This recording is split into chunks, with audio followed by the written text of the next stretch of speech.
Hello guys, स्वागत है आपका एक और नई वीडियो में। क्रॉस मल्टीप्लिकेशन मेथड के थ्रू हमें फाइंड करके लानी है एक्स और वाई की वैल्यूज़। यूनिट 3 का हमारा एग्जांपल 14 पे हम आ चुके हैं। दो इक्वेशन गिवन है हमें, 2x plus 3y is equal to 46 and 3x plus 5y is equal to 74।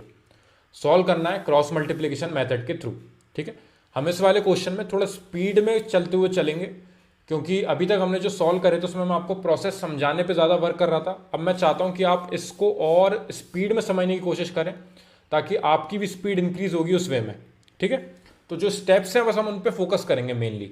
ठीक है, सबसे पहली स्टेप हमारी जो होती है, हम पूरी इक्वेशन को LHS में ले आते हैं, यानी कि कोई भी वैल्यू हमारी RHS साइड में नहीं होनी चाहिए।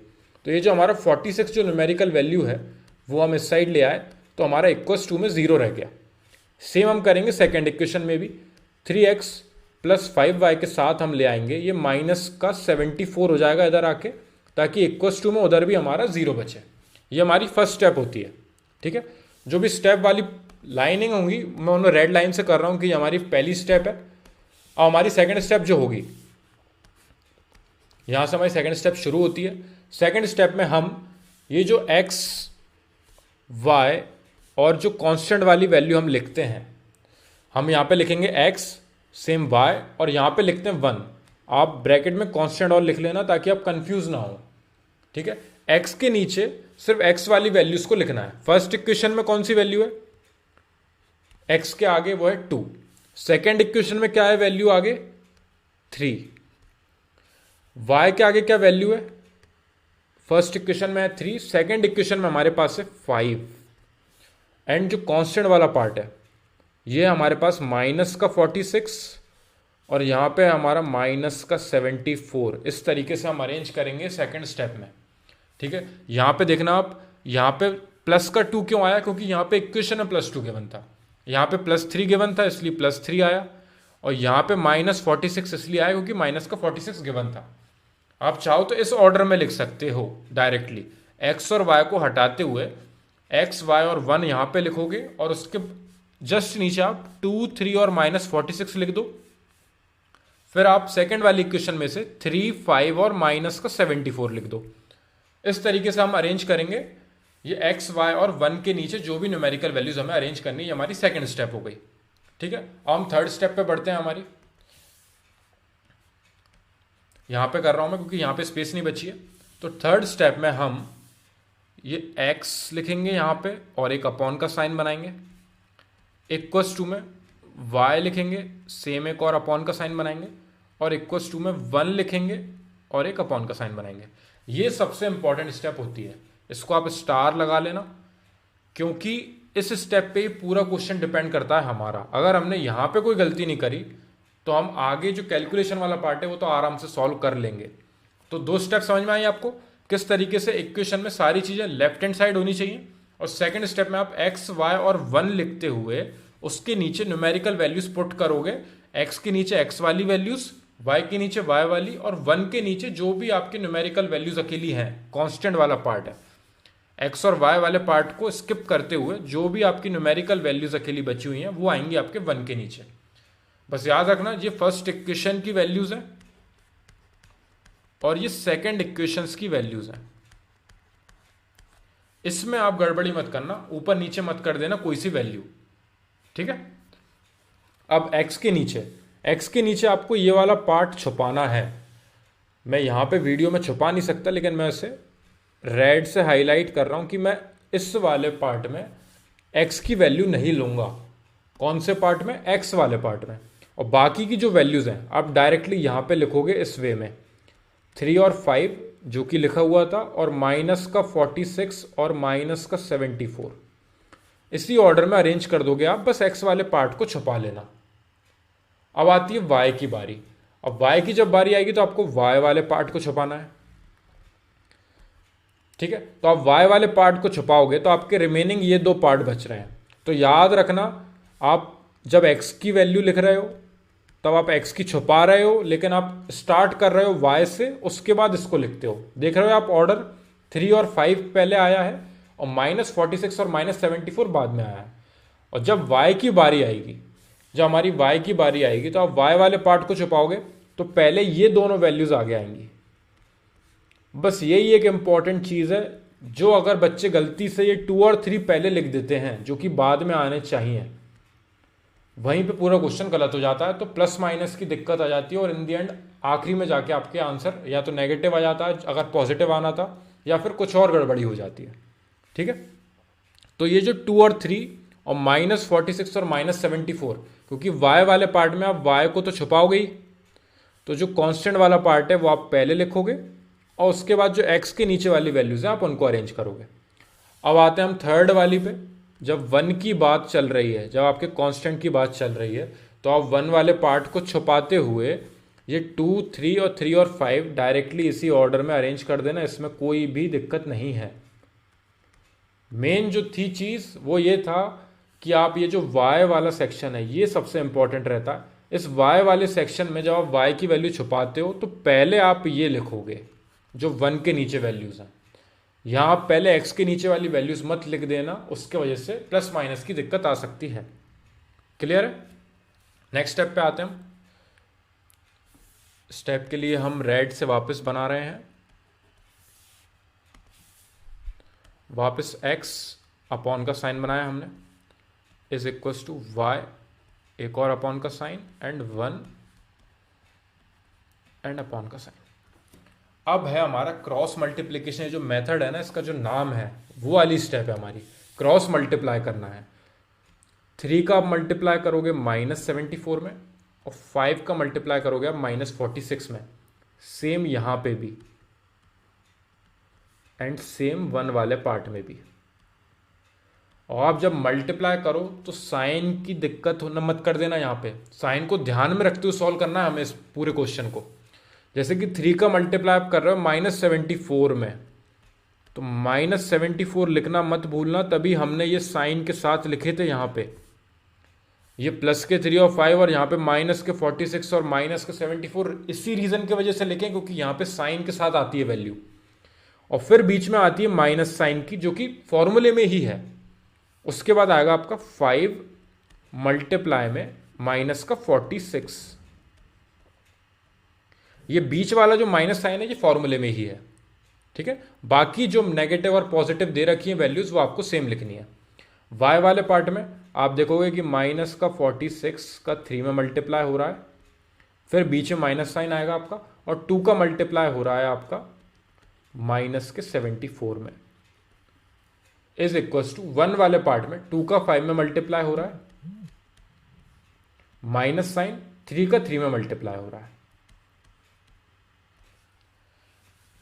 ये जो 2 स्टेप है, x के नीचे आपने किस वे में अरेंज करा, y के नीचे कैसे अरेंज करा और 1 के नीचे कैसे अरेंज करा, उसके बाद क्रॉस मल्टीप्लाई करा साइन की बिना गलती से, और बीच में जो माइनस का साइन पहले से अवेलेबल है वो लिखते हुए, इस स्टेप को आप अगर लिख लोगे उसके बाद मल्टीप्लाई करके सॉल्व करना बहुत सिंपल हो जाता है। ठीक है, तो पहले हम इस स्टेप को एक बार और नेक्स्ट पेज पे उतार लेते हैं। x के नीचे अपॉन में 3 इंटू -74,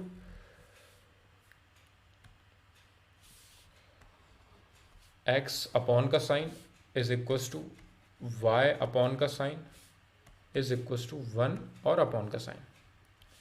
इसके नीचे था 5 इंटू 2 माइनस 3 इंटू 3। हम वापस रीचेक कर लेते हैं। 2 इंटू 5 था और माइनस साइन 3 इंटू 3 था। यहाँ पे 3 इंटू -4 -5 इंटू माइनस का 46, 3 इंटू माइनस का 74 माइनस साइन 5 इंटू माइनस का 46, 5 इंटू माइनस का 46। जल्दबाजी ना करते हुए आराम से आप पीछे से नोट डाउन करना, क्योंकि हमें यहाँ पे कैलकुलेशन में गलती करके वापस एक बार और सॉल्व नहीं करना है। फिर है हमारा -46 इंटू 3, -46 इंटू 3 -2 इंटू माइनस का 74। क्लियर? एक बार और रीचेक कर लेते हैं एंड में। -2 इंटू माइनस का 74 और 46 इंटू 3 नेगेटिव। ये हम वापस लिख चुके हैं वो एक बार स्टेप जो हमने प्रीवियस पेज पे लिखी थी। अब इसके आगे हमें मल्टीप्लाई करना है। तो 3 का मल्टीप्लाई करेंगे हम माइनस के 74 के साथ, तो आपको वापस पहले ये x लिख लोगे आप, इज इक्वल्स टू वाई वाला पार्ट इज इक्वल्स टू 1 वाला पार्ट। अपॉन में 3 का मल्टीप्लाई 74 में होगा तो आपको मिलेगा माइनस का 222। साइड में मल्टीप्लाई कर लेना, कोई जल्दबाजी नहीं है। फिर माइनस माइनस, ये दो माइनस साइन के होने की वजह से ये प्लस का हो गया, और 5 का इंटू 46 में अपन करेंगे तो अपन को मिलेगा 230। तो यहां से मल्टीप्लाई करके आपको 222 मिला, पर आपके पास माइनस का साइन था तो वो आगे लग गया, और माइनस माइनस यहाँ पे पॉजिटिव हो गया, और 5 का 46 में मल्टीप्लाई करा तो आपको मिला 230। ठीक है, सेम 46 का 3 में मल्टीप्लाई करेंगे तो अपन को मिलेगा माइनस का 138, और माइनस माइनस यहां पे फिर प्लस, और 74 का 2 टाइम्स होगा 148। ये पूरी कैलकुलेशन जो है ये आप प्लीज साइड में करिएगा, दिमाग में करने की कोई जरूरत नहीं है। ठीक है, और ये बहुत सिंपल है, 5 2 आपको मिला 10 माइनस 3 इंटू 3 हुआ आपका 9। ठीक है, अब आप इनमें ऐड सब्ट्रैक्ट कर लीजिए, जो भी वैल्यू आपकी आ रही है वो आप नीचे लिख दीजिए। तो 222 सब्ट्रैक्ट होगा 230 में से, तो आपको बचेंगे 8 is equals to Y upon में 148 में से 138 सब्ट्रैक्ट हुए तो आपको मिलेंगे 10 इज इक्वल्स टू 1 अपॉन में 10 में से आपके 9 सब्ट्रैक्ट हुए तो आपको मिलेगा 1। क्लियर है, तो x upon 8 is equals to Y upon 10 is equals to 1 upon 1। अब आप यहां से ये x वाले पार्ट को इक्वल करोगे कांस्टेंट वाले पार्ट के साथ, और फिर y वाले पार्ट को इक्वल करोगे कांस्टेंट वाले पार्ट के साथ। ऐसा क्यों? क्योंकि अपन x upon 8 is equals to 1 के इक्वल करेंगे। 1 अपॉन 1 को मैं 1 ही लिख रहा हूं। ठीक है, अपॉन का 1 मैं यहां से हटा रहा हूं, वो जो एक्चुअली में हटाया नहीं है लेकिन हम लिखते 1 ही है। ठीक है, तो यहां से आपकी x की वैल्यू जो है वो आ गई है 8, वापस 1 के साथ जाके मल्टीप्लाई होगा तो आपको मिलेगा x की वैल्यू 8। सेम आप y वाले पार्ट को सिंप्लीफाई कर लीजिए, y upon 10 is equals to 1, यानी कि y इज इक्वल्स टू 10 के साथ 1 मल्टीप्लाई हुआ तो y की वैल्यू यहां से आपको मिली 10। किस तरीके से? इस वाली स्टेप पे आने के बाद हम इन्हें कांस्टेंट वाले पार्ट से इक्वल करते हुए इनकी x और y की वैल्यू फाइंड करते हैं। अभी यहां पे 1 गिवन था, इसकी जगह पे और कोई न्यूमेरिकल वैल्यू होती तो उससे मल्टीप्लाई करना पड़ता। क्लियर है, अपॉन में अगर कोई वैल्यू होती तो हमें डिवाइड भी करना पड़ सकता था। ये वाली स्टेप बहुत सिंपल होती है। देखिए, मेन जो है इस क्वेश्चन में वो है वो जो सेकंड और थर्ड स्टेप थी ना, ये वाली, ये दो स्टेप जो हैं आप किस तरीके से अरेंज कर रहे हो। एक बार और मैं जल्दी से समझाता हूं आपको। x, y और 1 लिखोगे आप। क्लियर है, x, y और 1 लिखने के बाद x के नीचे x वाली वैल्यूज को ध्यान में ही नहीं रखना है, सिर्फ y और 1 के नीचे वाली वैल्यूज को डायरेक्टली लिख दीजिए। y वाले पार्ट में पहले 1 के नीचे वाली वैल्यूज को लिख दीजिए, फिर x की वैल्यूज को लिख दीजिए, y वाली छुपा दीजिए, और जब 1 के नीचे लिखने की बारी आएगी तो हम 1 वाली वैल्यूज को हटा देंगे और x और y की वैल्यूज इसी ऑर्डर में अरेंज करेंगे। फिर हम बनाएंगे ये एरोस, जिससे हमें याद रहेगा कि हमें सबसे पहले इस 3 से स्टार्ट करना है। जो लेफ्ट हैंड साइड ऊपर वाली वैल्यू है उससे आप पहले नीचे वाले का मल्टीप्लाई करोगे क्रॉस में, फिर बीच में आपका माइनस साइन आएगा, फिर आप रिमेनिंग जो आपकी दो वैल्यूज हैं उनका मल्टीप्लाई करोगे। साइन जो भी गिवन है वो आपको लिखना कंपलसरी है, इसमें गलती नहीं करना है। यहाँ पे अपन ने डायरेक्टली अगर 46 लिख दिया -46 की जगह तो पूरा क्वेश्चन गड़बड़ हो जाएगा। ठीक है, सेम यहाँ पे हम क्रॉस मल्टीप्लाई करेंगे, इन दोनों को मल्टीप्लाई करा, सिमिलरली इन दोनों को मल्टीप्लाई करा और बीच में माइनस साइन जो कि फॉर्मूले में अवेलेबल है। 1 के नीचे भी सेम 5 का 2 में मल्टीप्लाई और 3 का 3 में मल्टीप्लाई, बीच में माइनस का साइन जो कि पहले से ही अवेलेबल है। यहाँ से फिर हमारी कैलकुलेशन बचती है जो कि हमने नॉर्मल कैलकुलेट करा, इसे मल्टीप्लाई करा, मल्टीप्लाई करने के बाद जो वैल्यूज आई उन्हें सब्ट्रैक्ट किया हमने, तो यहाँ पे हमें 8 मिला, यहाँ पे 10 मिला, यहाँ पे 1 मिला। उसके बाद x अपॉन 8 को 1 के इक्वल कर दिया और y अपॉन 10 को 1 के इक्वल कर दिया। इन दोनों को आपस में इक्वल क्यों नहीं करते हम?